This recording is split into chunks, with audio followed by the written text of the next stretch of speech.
Wizards put out the banned and restricted announcement a little bit earlier today, which is August 26th, and it had a lot to go over in multiple formats, as a lot of us had kind of hoped it would.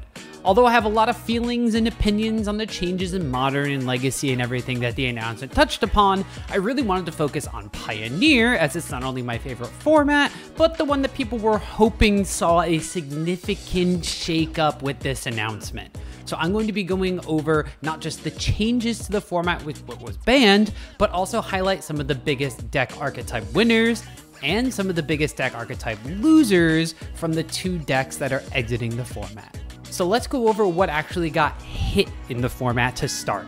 Amalia, Benavides, Ygra, and Sorin, Imperious Bloodlord, have been nuked entirely from the format. Smashed down by the ban hammer, however you want to say it. They can't be played anymore. They're gone. These two cards are part of two decks that were both as popular as they were powerful in the metagame, and more specifically were turn 3 combos that either instantly or effectively just won you the game. They weren't unstoppable combos, but they did require you to either play a certain way or build your deck in a specific way to combat them. Now, for those that are a little unfamiliar with Pioneer in general, the Amalia combo leveraged Wild Growth Walker, an innocuous uncommon from our first Romp Around Ixalan that would trigger every time you explored to grow and gain 3 life. This life gain would then trigger said card Amalia, which would then give you an Explore and a board wipe on everything but herself once you hit the 20 power threshold mark. Now, you needed a way to start your engine, an Explore card, a life gain card, both of which were easy enough to hit on creatures specifically, thanks to cards like Collected Company and Court of Calling. Now, killing either combo piece was a for sure way to stop the combo from happening, but as WotC cited in their banned and restricted article, the resiliency of the deck thanks to reanimation effects like Return to the Ranks, and then the Court of Calling type effects to just grab the missing pieces from your deck, made it annoying to actually shut down the combo, as the deck could just spring it up from a multitude of different angles, which could paralyze decks from ever advancing their own board state towards victory. While I think that creature combo decks and creature toolbox decks are not only really cool, but are also good to have in a healthy format, something that WotC says they agree with in the announcement, I'm unsurprised to see Amalia eat a ban. What I am, however, surprised at was that it was Amalia herself instead of Wild Growth Walker. Now, Wild Growth Walker was a do-nothing uncommon that literally was no decks whatsoever until it was completely broken by printing Amalia and creating this combo. Meanwhile, Amalia was a card that used Explore in a unique way in combination with a more common mechanic, which was life gain. So saying that out loud, I can see why they might target Amalia over Wild Growth Walker, but WotC's been pretty diligent in capping infinite life game silliness in the format, like removing the Walking Ballista part from the Heliod combo. However, with Explorer being a mechanic that seems pretty tied down to a single plane, I can see why keeping Walker around to sit in the bargain bins is a better idea. Now, for the other side of the ban announcement, Sorin, Imperious Bloodlord was a 3-mana planeswalker that made some waves back in the original Ixalan legal standard set by putting Champion of Dusk into play so you could draw a ton of cards, and then recouping that life loss with follow-up attacks by plussing Sorin on the vampire that you put into play.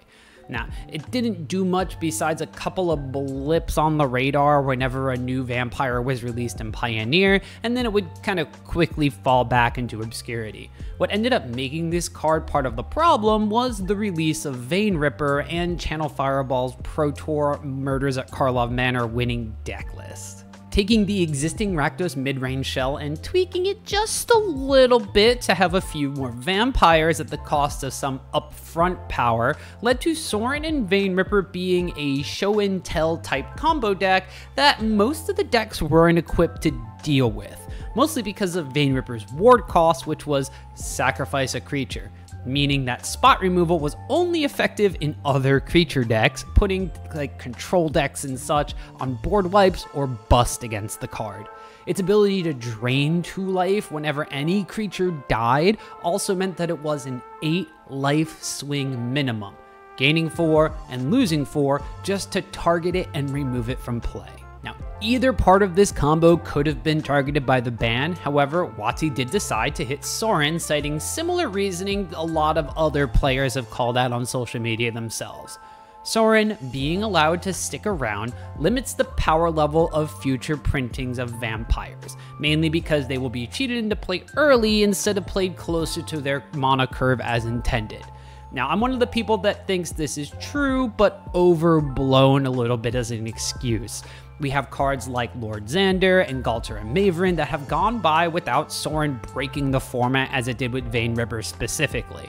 Now, I get why they chose Sorin. As I outlined in my previous video on banned and restricted predictions, this effectively does ban 2 cards from the format, as the only upside to playing Vayne Ripper at 6 mana can be made up for by Archfiend of the Dross at 4 mana and not having the Kindred specific Planeswalker in Sorin in your deck disincentivizes you from playing vampires at all. So, vampires as we know it right now will cease to exist, but the deck does have a history it can kind of fall back onto in Rakdos midrange. Not to mention the traditional style of deck might be a little bit better suited for how I think Pioneer will play out with both of these bans in place. So let's transition to talking about what decks are winners and what decks are losers from this ban and restricted announcement. So first up, let's talk about the big winners from the B&R here for Pioneer. First up, probably the biggest winner out of all of this is Lotus Field combo. Now, Lotus Field was a little bit on the struggle bus recently, as a lot of the decks in the format were getting too fast for the deck to actually combo race against. Amalia was one of the worst matchups for Lotus Field, as any sort of interaction that the deck could put up against Amalia was just too slow to also try and win the game afterwards. Now, Amalia's consistent turn 3 goldfish in these situations kind of shut Lotus out of the meta entirely. Vampires, likewise, presented not only the normal disruption package that you'd expect from a black mid-range deck, but it also had an incredibly fast clock to back it up once that Sorin Tell combo hit the battlefield. The addition of main deck Duress and a more sideboard discard spells for specifically the Vampires Mirror matchup, believe it or not, had a splash effect on the Lotus Field deck that, combined with Amalia, all but made the deck disappear. Now, Lotus Field will also benefit from what I believe the top decks of the format are going to be. Izzet Phoenix and Green Devotion. Besides a couple of spell pierces from Phoenix, both of these decks do not interact well with the game plan from Lotus Field. Lotus basically gets to kind of goldfish their game plan against both of these decks, and while it can still die from these decks just tapping, turning things sideways to attack it, the Lotus deck is generally faster than the average to good hands that these other decks will be putting up against it. Likewise, these other decks that should gain popularity, like Bring to Light, Enigmatic Fires, maybe even Rakdos Sacrifice, are all pretty good matchups for the Lotus Field combo deck. Now, if decks like Azorius Spirits, Mono White Humans, or Mono Black Waste Not get popular again, then the Lotus Field combo may have some troubles, but I believe the deck is solidly back in A-tier status thanks to these bans. The other deck, or decks I should say, that walk away from this announcement big winners are the Niv to Light or Bring to Light 5-color soup style decks. Now, just to note that while they are configured differently and do have some specific head-to-head differences, the 5-color Enigmatic Fires deck also shares a lot of similarities in the matchup matrix with the Niv to Light lists. So just to keep the video a little bit shorter, I want you to know you can assume similar things for both of these decks, and I'll kind of talk about them together. Often hailed as one of the most powerful mid-range decks, or the most mid-range of mid-range decks, bordering into the sort of territory of a control deck, the Niv to Light decks were meant to go over the top quickly and bury their opponents in card advantage. This meant that they were all stars in the mid-range mirrors, put up good numbers against some types of the aggro decks, and could even contend with some of the control decks depending on the configuration of your 75, or in these cases with Yorion, 90 cards. With Vampires and Amalia both having turn 3 plays that basically won the game, however, the Niv deck was just too slow to put up a fight in these matchups and ended up tumbling down the tier list. Now that these faster decks are out of the way, Niv and the other multicolor soup decks can rise back up to reclaim some of their metagame share.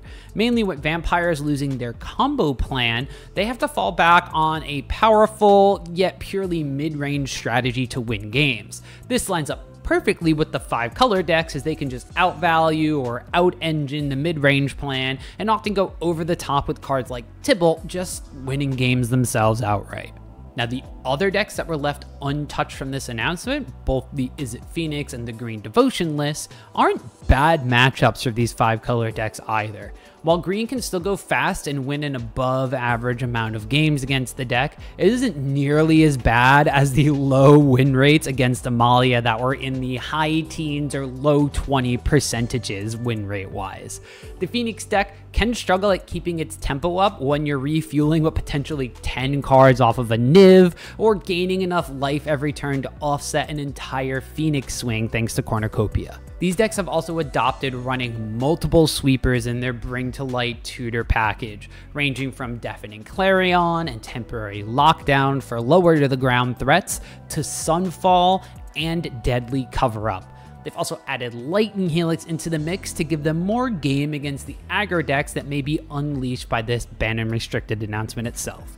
The downside, however, is that the Lotus Field combo deck will help keep these soup concoctions in check alongside decks like Is It and Soul, which can circumvent a lot of the sweepers except for Lockdown or Sunfall thanks to the indestructibility. Now, aggressive decks in general are also winners from this announcement, but not as much as people were hoping them to be from it. The fact that Vampires is going back to normal Rakdos mid-range now means that the deck has more slots for main deck spot removal, board wipes, or both. With Phoenix and Green Devotion both being excellent decks to target with Extinction Event, your aggro deck is going to have to diversify its threats or kill before the Extinction Event can wipe it out.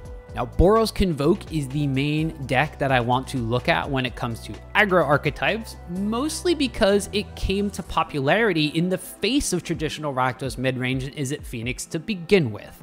Granted, it might not be able to take many games off of the Devotion deck, I do expect to see Convoke popping up in a bit more numbers compared to the last few months, just because of how fast and how wide it goes and how it lines up against the spot removal those other 2 decks pack. Now, I know we're in the winners segment, but when I mentioned these aggressive red decks, I kind of think that they got a little bit of a downgrade with Amalia out of the format. Now, these are the Prowess decks, the Wizard decks, the Slick Shot Show-Off decks. These were decks that could force Amalia into a draw situation very easily and just redo games until they were able to have an explosive enough start to win by ticking Amalia's power over 20 or up to 20 before the Explore trigger went off and completely missing it and letting her go to an infinite number.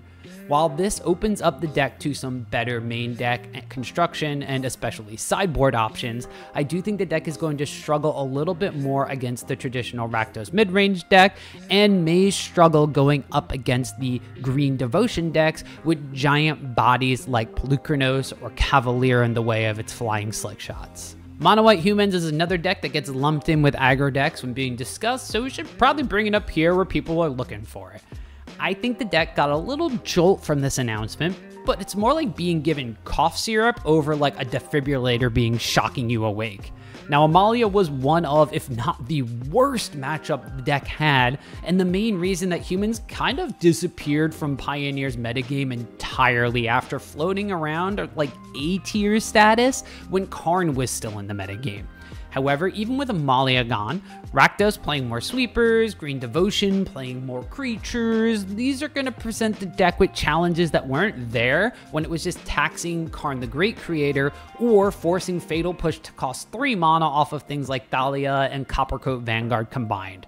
I'll still call it a winner, but it's more like the meme where the guy's celebrating all the way down towards the end of the podium.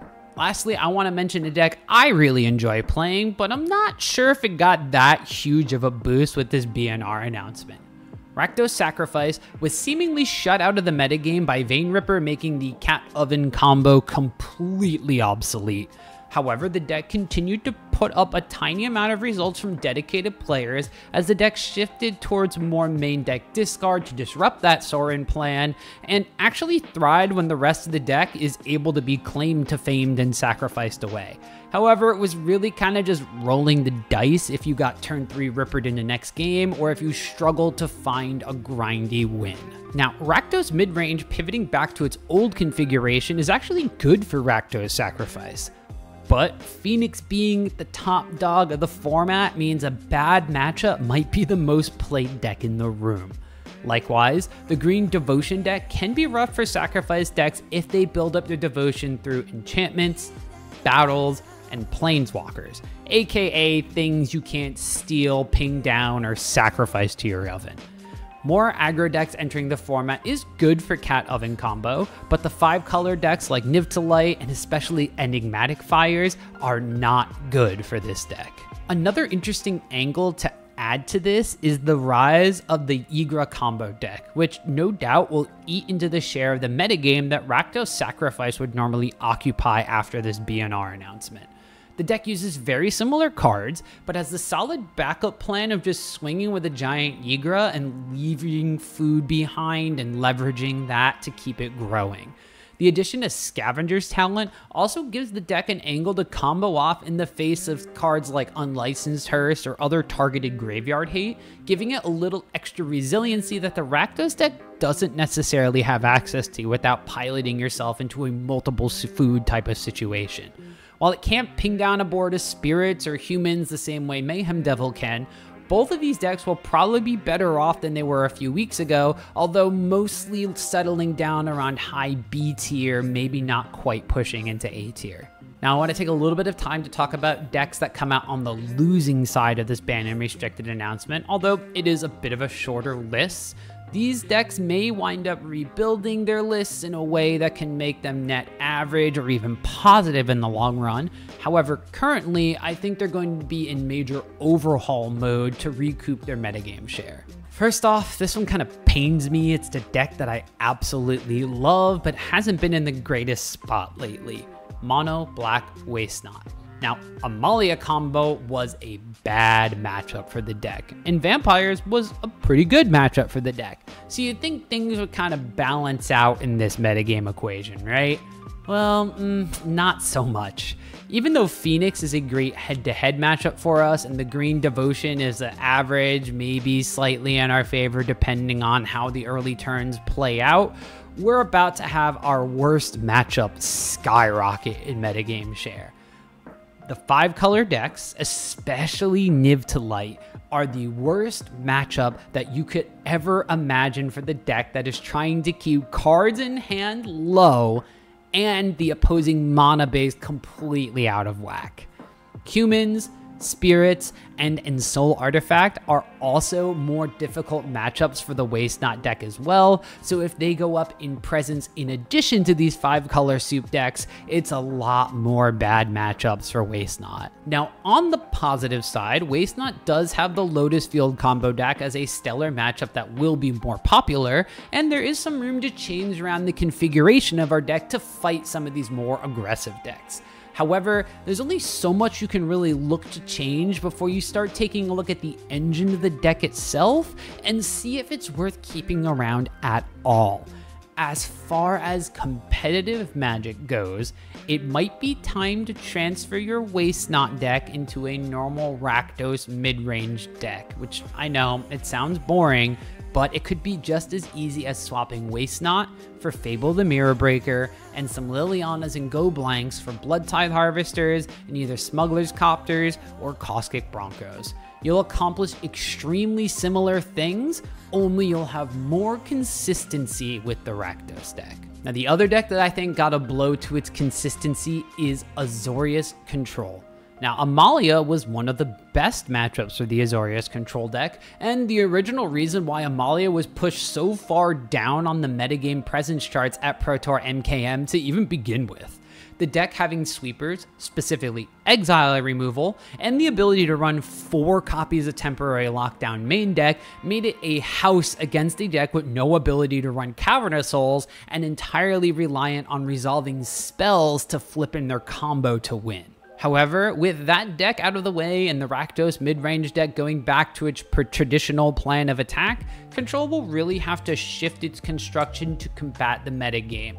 Now, we won't have to deal with putting creatures in our deck to target a Vein Ripper to get rid of it, but we are going to have to worry about extra main deck discard and all these disruption effects kind of affecting our main game plan.